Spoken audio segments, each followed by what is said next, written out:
Hello friend, welcome back to crazy method study. मैं हूं OP Yadav, आप देख रहे हैं क्रेजी मेथड स्टडी। तो चलिए आज का वीडियो को शुरू करते हैं, जो कि आपके हाई डिमांड पे है। अलाइनमेंट से रिलेटेड आज हम लोग देखने वाले हैं, ठीक है। बिल्कुल इसको अच्छे से समझेंगे, एक एक चीज़ को, एक एक पॉइंट को अच्छे से समझने की कोशिश करेंगे, कहीं भी हम लोग मिस नहीं करेंगे, ठीक है। तो बिल्कुल वीडियो को अंत तक देखिए। आज के वीडियो में हम लोग क्या क्या देखने वाले हैं, सबसे पहले तो डिफिनीशन देखेंगे, ठीक है। टाइप्स ऑफ मिस अलाइनमेंट, कौन कौन सा मशीन यूज होता है वो भी देखेंगे, और राइट वे ऑफ हैमरिंग देखेंगे, ठीक है ना। सही तरीका कौन सा होता है हैमरिंग का, बहुत कम लोगों को पता होता है, और जैसे तैसे हैमर चला करके और पंप को बर्बाद कर देते हैं, ठीक है ना। अलाइनमेंट थोड़ा सा वो करने जाते हैं, सुधारने जाते हैं और बर्बाद करके चले आते हैं। तो बिल्कुल अच्छे से देखते रहिएगा, आपको बहुत कुछ इस वीडियो से नॉलेज मिलने वाली है। तो चलिए एक एक करके स्टार्ट करते हैं। सबसे पहले हम लोग लिखते हैं डिफिनीशन। साफ कर दिया बोर्ड को और अच्छे तरीके से डिफिनीशन को लिख दिया। तो एक बार इस चीज को समझिए। देखिए मैंने क्या लिखा है, alignment is the process of correcting the axial और radial misalignment by the help of some mechanical equipment. मतलब मैकेनिकल इक्विपमेंट की मदद से जो हमारा पंप और मोटर के शाफ्ट में जो प्ले आया है रेडियल और एक्सियल, उसको हम लोग उस मिस अलाइनमेंट को करेक्ट करते हैं मैकेनिकल इक्विपमेंट की मदद से, ठीक है ना। तो कौन कौन सा मैकेनिकल इक्विपमेंट का यूज़ होता है, तो चलिए मैं उसको पहले बता देता हूँ, ठीक है ना। तीन तरीके का बिल्कुल मैकेनिकल इक्विपमेंट का यूज़ किया जाता है यहाँ पे। तो चलिए मैं सबसे पहले बता देता हूँ, उसके बाद लिख भी दूंगा या फिर आप खुद लिख लेना, ठीक है ना। तो सबसे पहले यूज़ होता है स्ट्रेट एज का। सबसे पहले बहुत पुराने ज़माने के केस में जब हम लोग अलाइनमेंट करते थे, हमारे पास उतनी ज़्यादा फैसिलिटी नहीं थी, तो हम लोग स्ट्रेट एज का यूज करते थे, ठीक है। स्ट्रेट एज सिंपल एक देख लीजिए, यहाँ पे फोटो में भी आ रहा होगा, आप इसको देख लीजिएगा, ठीक है। कि एक स्ट्रेट एज सिर्फ एक स्टील रूल जैसा लंबा सा रहता था, उसी की मदद से हम लोग अलाइनमेंट करते थे। दूसरी केस था कि हम लोग डायल गेज इंडिकेटर का भी यूज करते हैं। इसका भी इमेज आ रहा है, तीनों देख लीजिए एक ही साथ है, इसको भी देख लीजिए। डायल गेज का मदद से भी हम लोग अलाइनमेंट को करेक्ट करते थे, ठीक। और अभी लेटेस्ट वर्जन में चल रहा है कि लेजर अलाइनमेंट मशीन की मदद से हम लोग अलाइनमेंट को, मिस अलाइनमेंट को ठीक करते हैं, ठीक है ना। तो बिल्कुल ये तीन तरीका है, तीन चीज है जिसकी मदद से हम लोग इसको ठीक करते हैं। तो आई होप आपने नोट डाउन कर लिया होगा कि ये तीन तरीका कौन कौन सा था। तो सबसे ओल्ड मॉडल था स्ट्रेट एज, दूसरे जब थोड़ा सा एडवांस हुआ तो हमारे साथ आ गया डायल गेज इंडिकेटर, और अभी लेटेस्ट वर्जन चल रहा है लेजर अलाइनमेंट मशीन, ठीक है। ये तीन तरीका है। चलिए हम लोग आगे बढ़ते हैं और अगला टॉपिक देखते हैं, जो कि इसी से रिलेटेड है कि किस किस तरीके का मिस अलाइनमेंट हो सकता है। तो मशीन कौन सा यूज होता है वो तो मैंने बता दिया आपको। अब हम लोग देखते हैं कि कौन कौन सा मिस अलाइनमेंट होता है। तो इतने सारे तरीके बताऊंगा आपको, बिल्कुल अच्छे से समझिएगा एक एक चीज़ को, तो आपको बहुत ज़्यादा फायदा होने वाला है, ठीक है ना। वो आपको एग्जाम और इंटरव्यू दोनों के लिए फायदा करेगा। तो चलिए आगे बढ़ चुके हैं, और टाइप्स ऑफ मिस अलाइनमेंट में सबसे पहला आता है लेटरल और रेडियल मिस अलाइनमेंट। तो ये कैसा कैसा होता है, इसको किस किस तरीके से समझना चाहिए आप लोगों को। तो कैसे कैसे होता है देखिए। लेटरल का मतलब होता है, क्या होता है कि एक शाफ्ट है, ठीक है, इसका एक्सिस ए है, और ये अगर कहीं ऊपर हो गया, मतलब इसका यहाँ पे जा रहा है और इसका यहाँ पे जा रहा है, मतलब ये लेटरली आगे पीछे हो गया, अनबैलेंस हो गया, ठीक है ना। एक तरीका हो सकता है, मतलब इस तरीके का सिचुएशन आपके साथ हो सकता है, ठीक है ना। एक कौन सा, एक पहला वाला सिचुएशन है जो आपके साथ हो सकता है, ठीक है। आपके पंप और शाफ्ट के बीच में ऐसा मिस अलाइनमेंट हो सकता है। दूसरा क्या है कि आप अगर इसको अगर इस तरीके से रखते हैं, ठीक है ना, तो दूसरे वाले नीचे आ जाए। ये दो तरीका है, ये ऐसे रह सकता है, ऊपर आ जाए या नीचे आ जाए।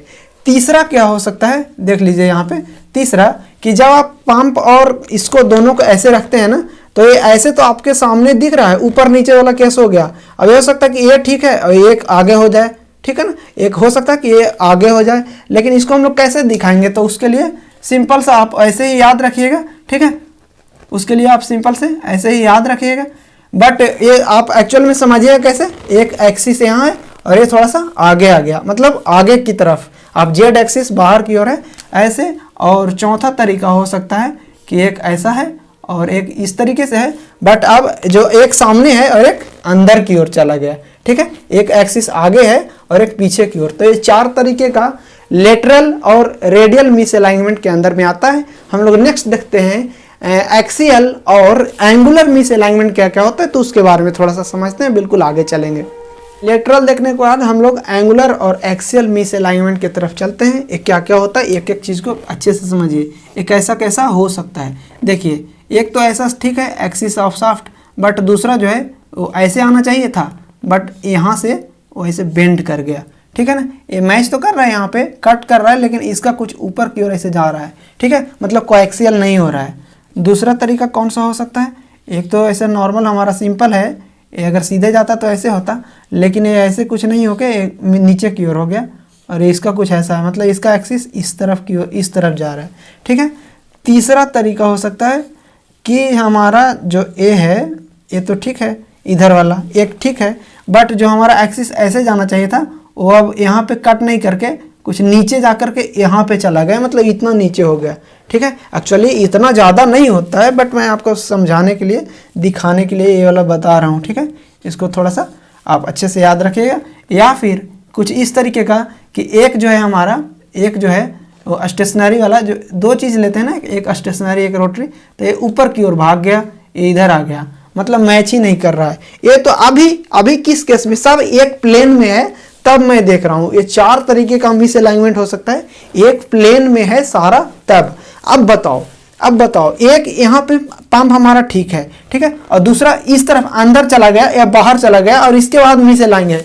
इसको समझने के लिए थोड़ा सा यहाँ पे देखो, एक तो पंप हमारा इसका साफ ठीक है, बट ये वाला अब नीचे आया थोड़ा सा, ठीक है ना, नीचे आया, एक्सिस दोनों का मैच कर रहा है, बट ऐसे है, ठीक है। ये तरीका पहला केस हो गया ऐसे वाला। दूसरा केस हो गया कि ये दोनों एक्सिस ठीक है, बट ये ऊपर की ओर हो गया, ये दिखाई दे रहा है ना, ये ऐसे ऊपर की ओर हो गया। तीसरा तरीका है कि ये दोनों एक्सिस मैच भी नहीं कर रहे, थोड़ा सा और नीचे आके उसके बाद ऐसे हुआ है, ठीक है। चौथा तरीका है कि ये थोड़ा सा ऊपर जा करके और ऐसे हुआ है, मतलब एक्सिस जो है इसका जो आ रहा है इस तरफ से वो मैच भी कर रहा है, तो कहीं और इसका कहीं और जा रहा है और इसका कहीं और जा रहा है, ठीक है ना। ये 3 तरीका हो गया, ठीक है, और तीनों एक ही प्लेन में है तब। लेकिन यहाँ पे देखो, अगर यही चीज सेम टू सेम नीचे, एक तो ठीक है, दूसरा वाला नीचे आ रहा है ना, और ये प्लेन से हट जाए, आगे हो जाए या पीछे हो जाए, तो एक तरीका ये हो जाएगा, ठीक है ना। एक ऊपर की ओर अंदर चल जाए या पीछे चल जाए, ये तरीका, और ये भी मिसअलाइन हो सकता है। एक तरीका यहाँ पे भी है कि जो अंदर चल जाए या बाहर चल जाए, ठीक है ना, इस तरीके से मिसअलाइनमेंट, और ये अंदर हो जाए या बाहर।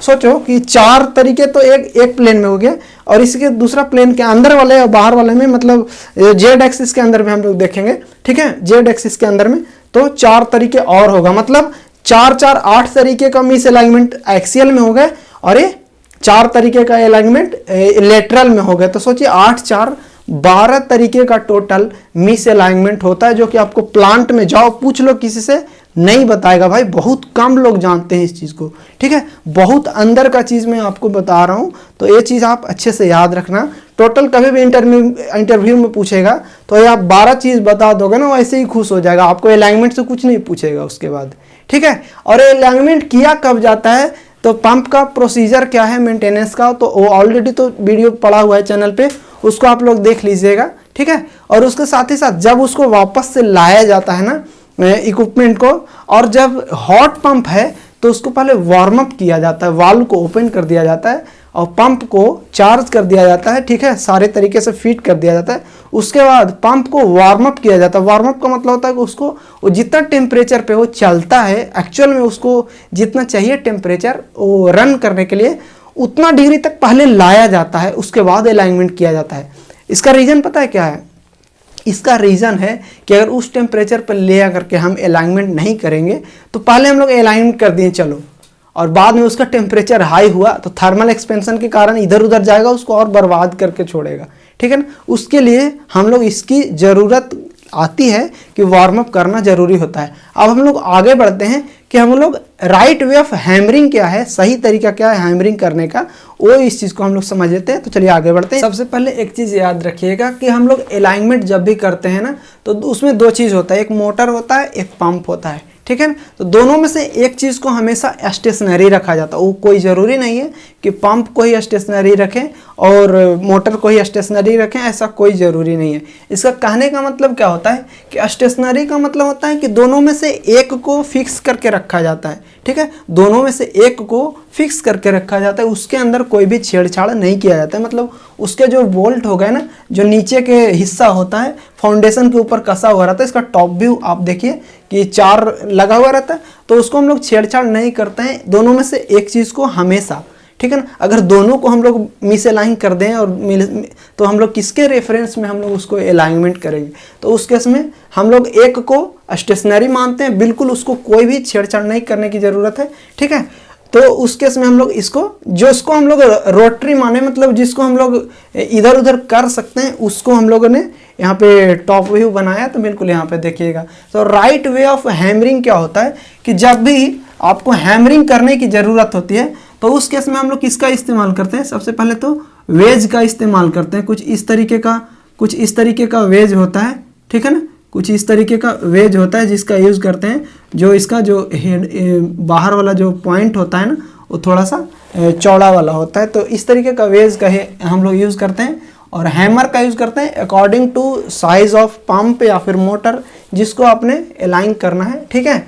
तो सबसे पहले राइट वे होता है कि अगर आपने इसको फर्स्ट वाले लेग्स के ऊपर आपको हैमरिंग करना है ना, तो उधर से ऐसा नहीं कि आप हाँ मैं फर्स्ट वाले पे मार रहा हूँ चलो आप सेकेंड वाले पे मारो, नहीं, एक गलत तरीका है। तो आप फर्स्ट वाले पे इस डायरेक्शन में अगर आप मार रहे हैं, ठीक है ना, तो बाकी ये दोनों को फिक्स करके रखो और इसको आपको मारना है तो आप इस डायरेक्शन से आप इसके ऊपर हिट कर सकते हैं। 1 को कर रहे हैं, हिट कर रहे हैं इस डायरेक्शन से, तो 3 को आप इसी डायरेक्शन से ही हिट कर सकते हैं, मतलब हैमर चला सकते हैं, ठीक है। अगर आप 4 को इस तरीके से हैमरिंग कर रहे हैं तो फिर सेकेंड को आपको इसी तरीके से करना है, ठीक है। या फिर आप इसको अगर इस तरीके से हैमरिंग कर रहे हैं 4 को, तो 2 को इसी तरीके से आप हैमरिंग कर सकते हैं, ठीक है। उसके साथ ही साथ 1 को इस तरीके से हैमरिंग कर रहे हैं तो 3 वाले को भी आप इस तरीके से हैमरिंग कर सकते हैं। बिल्कुल राइट वे ऑफ हैमरिंग आपको पता हो गया कि फर्स्ट को इस तरीके से करना है, इधर से अगर इस डायरेक्शन से आप हिट कर रहे हैं तो थर्ड को इस तरीके से करना है। ऐसा नहीं कि इसको आपने हैमर चलाना है, नहीं,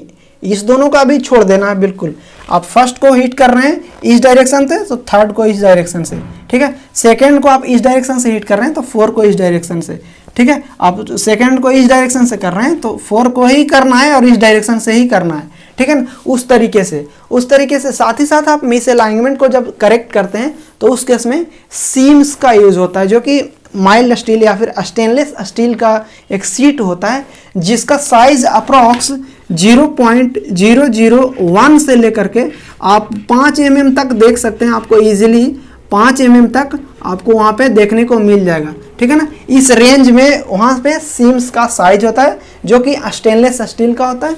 कभी कभी ब्रास का भी सीम्स का यूज़ हम लोग कर लेते हैं, ठीक है ना। तो दोनों चीज़ का यूज़ करते हैं। मिस अलाइनमेंट में अगर आपको और कोई भी प्रॉब्लम होगा तो आप कमेंट कर दीजिएगा। बाकी यहाँ पे ढेर सारा फोटोज़ आपको एक एक करके दिखा होगा तो उसको भी आपने आई होप समझा होगा कि मिस अलाइनमेंट किस किस तरीके से करेक्ट किया जाता है, ठीक है। तो इतना चीज़ आई होप समझ में आया होगा। अगर आपको लगता है कि और जानना है इसके बारे में तो फटाफट से कमेंट कर दीजिएगा, अगर लगेगा तो वीडियो बना दिया जाएगा, ठीक है।